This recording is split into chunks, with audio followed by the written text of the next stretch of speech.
Bienvenue dans ce nouveau numéro de Talk Afrique sur Medi 1. Merci de nous rester fidèles. Allier sport et études, une tendance que l'on retrouve aussi en Afrique depuis quelques années. Les jeunes africains peuvent suivre leur cursus scolaire tout en pratiquant certaines disciplines sportives au sein des centres spécialisés. Selon Mazars, l'Institut français international de l'audit et l'African Sport and Creative Institute, le secteur sportif représente près de 2% du PIB mondial, mais il ne contribue qu'à 0,5% du PIB africain. Aujourd'hui, plusieurs promoteurs africains misent sur l'industrie sportive pour contribuer à la croissance socio-économique en Afrique, de l'Afrique. Comment les académies sportives peuvent être un moteur de développement en Afrique? Des éléments de réponse ici même avec mes invités déjà sur ce plateau. Nous recevons Pape Oumar Ba, manager du sport. Merci d'être là. Je vous remercie de votre invitation. En face de vous, nous avons M. Talla Fall. Vous êtes membre fondateur de l'Académie Génération Foot, directeur de la communication et du marketing de GFTV. Merci d'être là. Merci pour l'invitation et bonjour aux téléspectateurs de Medi TV. Très bien. Plusieurs pays en Afrique misent sur l'industrie sportive pour davantage promouvoir le concept, de nouveaux concepts, on dira entre guillemets, sport et études, mais aussi pour former de futurs champions. Alors, qu'en dites-vous, Monsieur Fall? Disons que c'est devenu une tendance, mais je pense que ça a toujours existé, le fait de pouvoir allier le sport et les études. Maintenant, au-delà de tout ce qu'on peut dire sur ce côté-là, je pense qu'il vaut mieux avoir des installations et ici chercher à former plus des hommes que de simples sportifs. Parce qu'on a tendance à dire que oui, c'est bien de former des joueurs, mais tous ne seront pas de futurs professionnels. Ça, il faudrait qu'on se le dise. Mais par contre, on peut au moins prétendre à pouvoir former des hommes. Et ça s'est reflété récemment lors des examens qu'on a eu ici cette année au BFM et au bac. Donc au bac, on avait eu 6 candidats et on a eu 6 qui sont passés. Et donc avec un qui a eu une mention bien. Donc je pense qu'au-delà de l'aspect sportif, il faut penser plutôt à l'aspect scolaire. Oui. Et maintenant, je pense que les gens commencent à mieux comprendre. Parce qu'aujourd'hui, quand on va à Génération Foot, on a au moins 130 pensionnaires. C'est-à-dire des garçons qui sont de 12 à 19 ans. Mais tous ne seront pas professionnels. Donc il faut se projeter vers l'avenir en se disant comme le modèle américain. C'est-à-dire que pour être un bon basketteur, il faut d'abord passer par les universités. Et même si tu échoues sur le côté sportif, mais au moins après, tu as une possibilité de pouvoir t'insérer dans la vie active. Donc je pense que c'est ce modèle-là aujourd'hui qu'on doit s'inspirer pour essayer de former des hommes. On va vraiment parler de ce modèle dont vous étiez en train d'évoquer tout à l'heure en profondeur, ne vous inquiétez pas. Alors aujourd'hui, ce concept fait rêver beaucoup de jeunes. Un enfant de 7 ans qui regarde Sadio Mané à la télévision, il veut devenir comme l'international footballeur sénégalais. Monsieur Ba, est-ce qu'aujourd'hui, ces académies sportives contribuent réellement à la croissance socio-économique ? Oui, on peut le dire parce que le sport, comme toutes les autres activités de la vie sociale, est devenu une industrie à part entière, une économie à part entière. Ne serait-ce que les revenus que les footballeurs professionnels déversent dans ce pays-là, les retombées que les clubs peuvent gagner dans le cadre des échanges, des transferts avec des clubs étrangers, on peut dire qu'il y a des revenus des retombées économiques pour notre pays. Mais je rejoins M. Fall, il a dit quelque chose de très important et je suis d'accord avec lui, c'est dans les académies la vision, c'est-à-dire qu'on forme des hommes d'abord avant de former des sportifs. Parce qu'au-delà du football, il y a l'après-carrière, il y a la reconversion. Et comme il l'a dit, tous ne deviendront pas des professionnels, tous ne perceront pas au niveau. Donc, il est très important, en mettant en place une académie, le côté sportif, le côté académique pour la formation des jeunes, pour que ceux qui ne deviendront pas des sportifs professionnels puissent pouvoir se réinsérer dans la vie sociale. Mais aussi, on remarque beaucoup plus le côté, le football, je veux dire, dans ces académies-là, on parle beaucoup plus de football que d'autres disciplines sportives. Monsieur Talla, qu'est-ce qu'il explique, que ce soit au Sénégal ou encore dans le monde? Ben, disons que le foot, c'est le sport roi. C'est la discipline reine partout à travers le monde, c'est la discipline la plus populaire. Donc si aujourd'hui on veut développer une discipline et faire tirer les autres vers le haut, on commence par le foot. Et ça c'est partout dans le monde. Et donc il y a des pays même qui se sont fait connaître à travers leur football et qui ont su devenir plus tard des pays émergents. On peut citer le Brésil aujourd'hui comme exemple, qui à partir de son football a su s'organiser et tirer le maximum de son aura et de son prestige par rapport au football. Maintenant, qu'est-ce qu'on peut faire? Il vaut mieux avoir une bonne organisation. Le Qatar, par exemple, aussi. Hein? Ben, c'est normal, c'est le foot qui fait rayonner. Si aujourd'hui on connaît le Qatar, c'est par rapport à ses investissements, c'est par rapport à l'organisation de la prochaine Coupe du Monde au mois de novembre. Effectivement, au mois de novembre. Donc, ce qui est sûr, c'est que ni vous, ni moi, ni M. Ba ne connaissions avant le Qatar, mais aujourd'hui, ils ont tellement investi dans le foot qu'ils se sont fait connaître, alors qu'ils investissent énormément. Quand vous allez à Paris, sur les Champs-Élysées, il y a tellement d'hôtels qu'ils ont rachetés, mais qui sont passés inaperçus. Mais dès l'instant qu'ils ont touché au club de la capitale et qu'ils ont investi énormément d'argent, et ils se font voir partout à travers le monde. Donc, le football, c'est une porte d'entrée. C'est-à-dire qu'aujourd'hui, quand on regarde les retombées par rapport aux investissements que nous avons fait aujourd'hui au niveau de Génération Foot. Récemment, moi, j'ai été à Bambali le week-end dernier dans le village de Sadio Mané. On a assisté... Au sud du Sénégal, c'est ça? Oui, dans la région de la Casamance. Oui. Mais on a assisté à une finale où il y a eu des jeunes qui jouaient et on en a même ramené 2. Et c'était la première fois qu'ils prenaient l'avion. Ils sont rentrés avec nous et ils étaient là, émerveillés. Ils n'étaient jamais sortis de la Casamance, de la verte Casamance.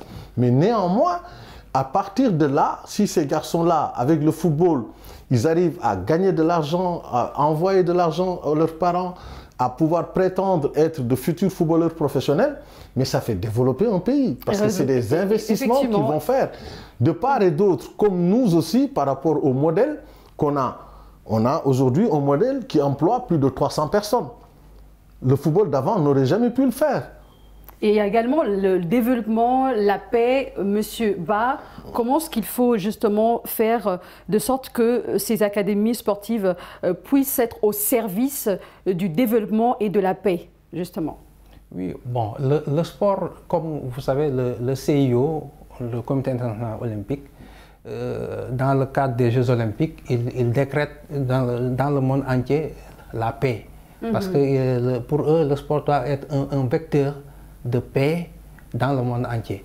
Donc, de ce point de vue, les académies, comme j'ai dit tout à l'heure, hein, comme on forme des ingénieurs dans d'autres domaines, on essaie de former des jeunes pour devenir des footballeurs professionnels. Et au-delà du football, il y a des citoyens à former. Oui. Donc, un citoyen bien formé, il ne va pas se verser, il va être plus utile à la société et au développement de la société. C'est ça justement qui va ramener un peu, on parle de l'impact social. C'est ça. Parce que, et puis le football, le sport en général a beaucoup plus d'impact social que la plupart des autres disciplines et secteurs économiques du monde. En fait, le sport, pour moi, c'est une transmission de valeurs. C'est-à-dire que c'est des valeurs qu'on t'inculque quand tu viens dans une équipe, quelle que soit l'équipe, que ce soit une équipe de foot, de basket, de hand, peu importe. Même les sports individuels, les disciplines individuelles.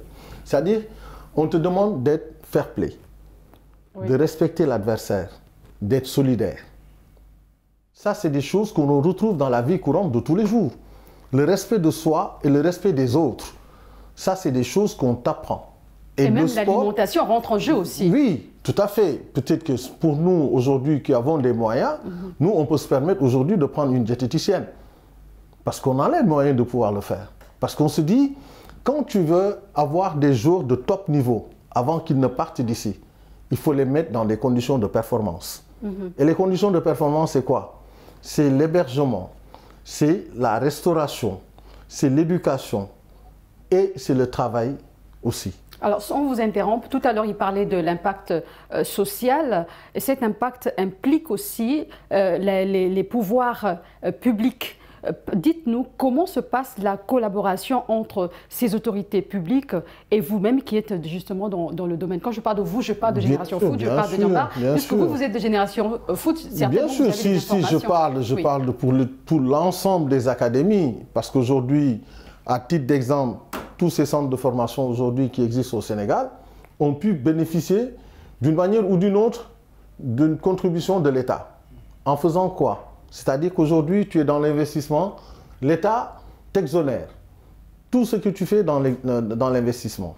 C'est-à-dire qu'aujourd'hui, nous, on est en train d'installer un terrain synthétique, mais le terrain synthétique, s'il doit coûter 180 millions, l'État va nous exonérer les taxes des droits de douane et tout ce qui s'ensuit après. Donc, l'État contribue.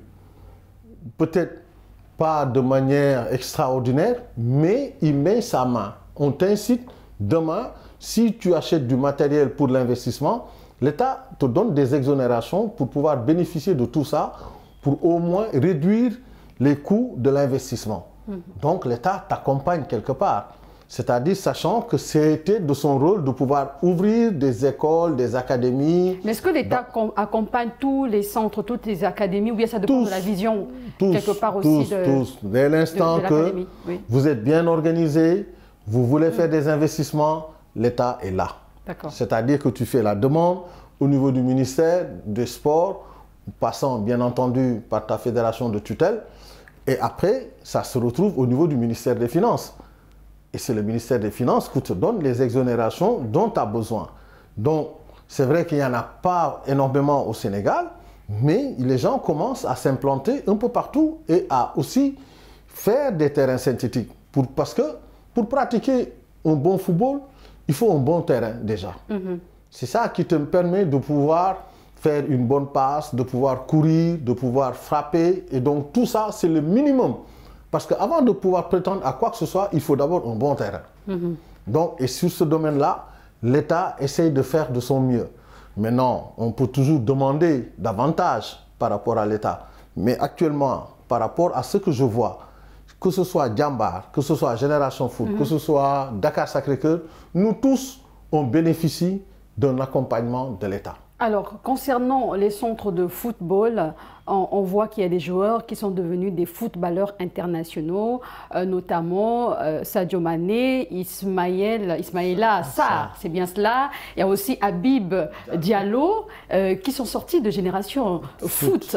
On a également un autre joueur que j'aime bien, Idrissa Gana Gueye, qui est sorti de Diambar. Alors, monsieur Ba, vous êtes manager du sport. Aujourd'hui, quel est l'apport de ces joueurs internationaux dans le développement de leur académie sportive formatrice?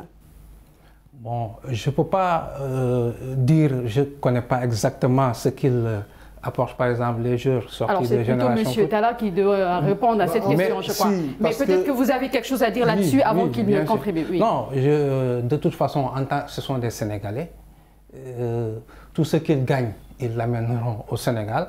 Ensuite, il y a ce que les Américains ils appellent le give back. Moi, je crois que l'obligation de donner en retour, je crois que ça doit être une obligation pour tout professionnel qui est passé par Génération Foot ou Diambar ou n'importe quel club du Sénégal qui a réussi de penser à ceux qui l'ont formé, à ceux qui ont contribué à ce qu'il est devenu aussi aujourd'hui, de donner quelque chose en retour. Je crois que c'est... Bon, sur ce thème-là, moi, je ne suis pas d'accord. Vous savez, quand on forme un joueur, il est libre de donner ou de ne pas donner. Mais ce qui est sûr, il y a ce qu'on appelle aujourd'hui, ce que la FIFA a mis en place, ce qu'on appelle le mécanisme de solidarité. Le mécanisme de solidarité permet à tous les clubs où le joueur est passé, surtout aux clubs formateurs, de pouvoir bénéficier de ce qu'on appelle le mécanisme de solidarité. Et aussi de l'indemnité de formation dont on peut bénéficier jusqu'à 23 ans. Au-delà de 23 ans maintenant, il y a le mécanisme de solidarité qui rentre en jeu. Et comme sur le transfert de Sadio Mané aujourd'hui au Bayern de Munich, Génération Foot va toucher ce qu'on appelle le mécanisme de solidarité, qui nous revient de droit. Donc maintenant, il est possible que le garçon soit reconnaissant par rapport à son club formateur, prendre de sa poche et dire « ça c'est ma contribution ». Mais tous ne le feront pas. Et donc, il ne faut pas s'attendre à des miracles. Parce que moi, je suis dans ce milieu-là depuis plus de 30 ans et je connais bien comment ça fonctionne. Donc, si aujourd'hui, on doit attendre que des joueurs viennent d'eux-mêmes pour nous dire, écoutez, ça... Donc, ils ont le choix, on va le dire. Ils ont le choix. Donc, ce n'est pas une obligation. Parce que pour moi, ce qui est important, c'est qu'on bénéficie et on dispose d'un mécanisme de solidarité. Ça a été un combat parce que ce n'était pas évident. Aujourd'hui, si Sadio Mané devait être transféré de Liverpool à Man City, avant, on ne bénéficiait pas de ce mécanisme de solidarité. Parce que Sadio Mané, en quittant Southampton pour aller à Liverpool, on n'a pas bénéficié de ce mécanisme de solidarité-là.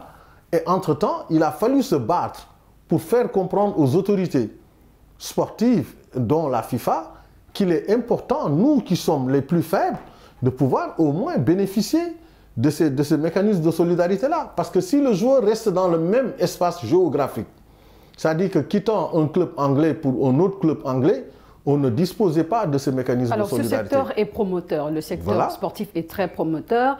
Monsieur Ba, au tout début de mes propos, je parlais d'une étude qui a été faite. Le secteur sportif représente près de 2% du PIB mondial. Mais il ne contribue qu'à 0,5% du PIB africain. Et on se pose des questions, comment aujourd'hui les académies sportives peuvent réellement être un moteur de développement en Afrique? Je crois que en Afrique, le football et le sport en général souffrent d'un déficit d'organisation.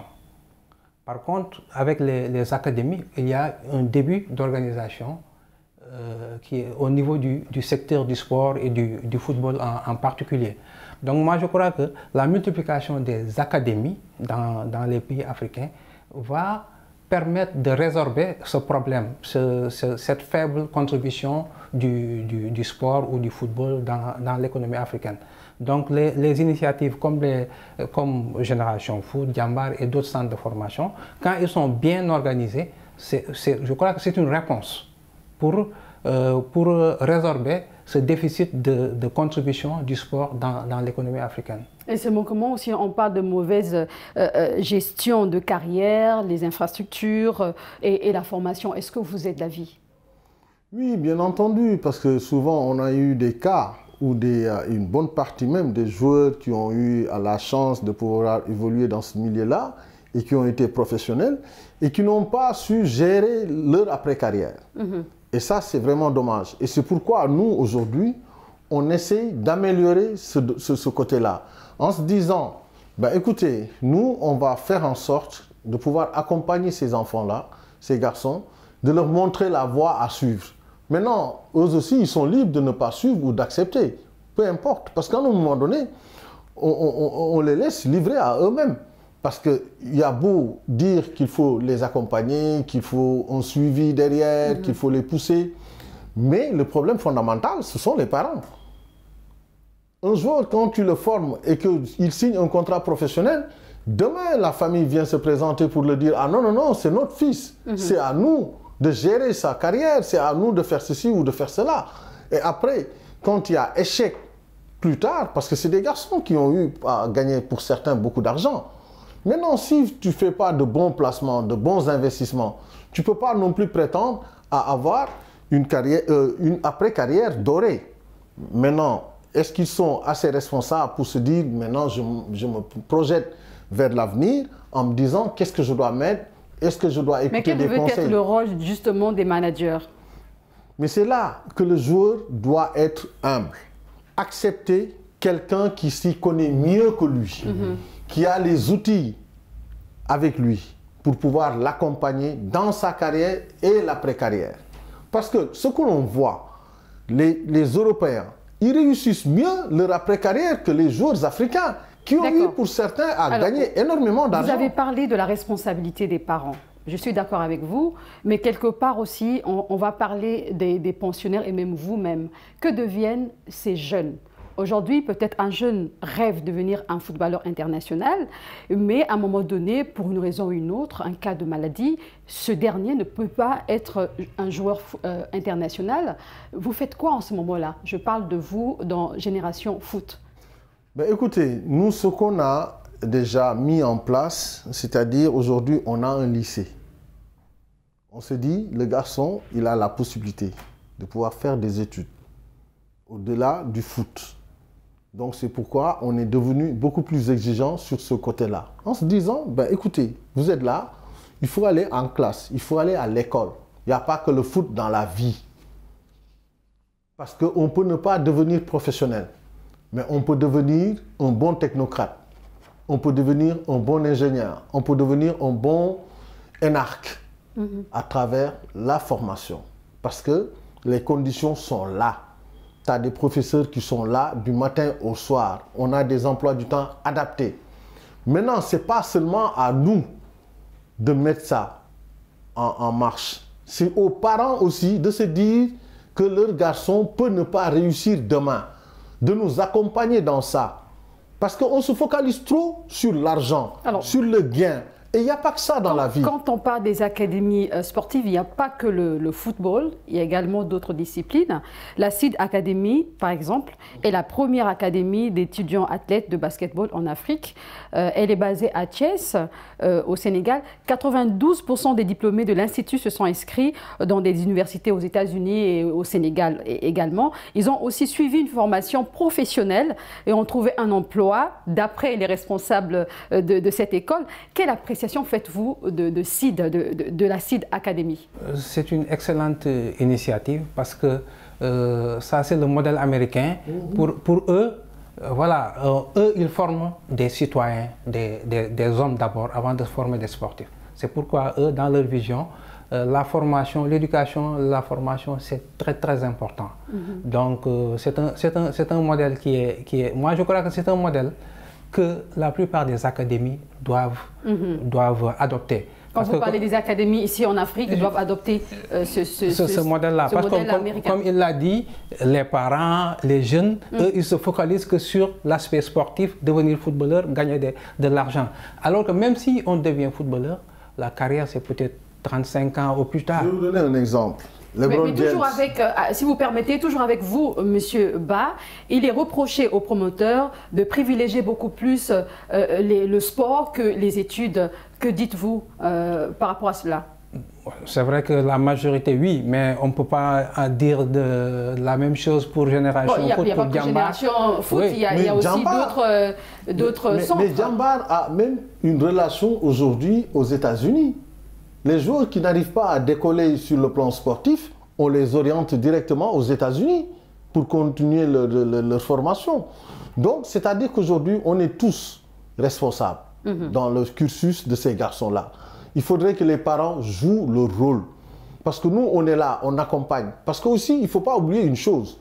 On est une académie où vraiment c'est gratuit. Tout est gratuit. Tout est pris en charge par le promoteur.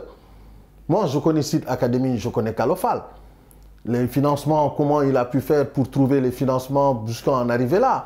Je connais même le formateur Ousmane Pouifey, un ancien basketteur, aujourd'hui qui est là-bas, qui dirige le centre. On a eu à échanger souvent.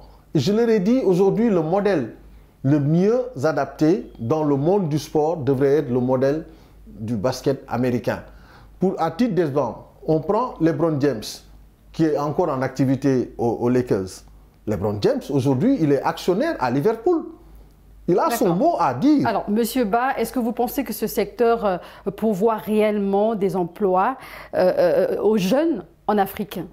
Oui, non. Le secteur du sport, le sport, quand il est organisé, quand il est professionnel, elle pourvoit des emplois.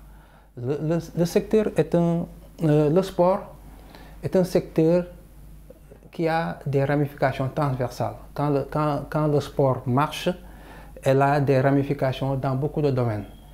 L'hôtellerie, par exemple, quand on organise une compétition internationale dans ce pays-là, le secteur du transport, le secteur de l'hôtellerie, le secteur aérien, le secteur de la restauration, tous ces secteurs-là, ils trouvent leur compte. Donc le sport, quand elle est organisée, quand elle est professionnelle, par la porte des choses, elle pourvoit des emplois. D'accord. Mais vous parlez bien de la discipline sportive. Merci beaucoup, hein, et nous sommes arrivés à la fin de cette émission. C'était vraiment intéressant, mais le temps nous est imparti à l'instant. Monsieur Pape Oumar Ba, vous êtes manager du sport. Merci d'avoir répondu à nos questions. C'est moi qui vous remercie. Merci également à Monsieur Talafal, membre fondateur de l'Académie Génération Foot. Vous êtes également directeur de la communication et du marketing de GFTV. Merci à vous. Merci à vous, merci de l'invitation. À très bientôt, Inch'Allah. À très bientôt. Merci à vous d'avoir suivi cette émission. Portez-vous bien et merci de nous avoir suivis.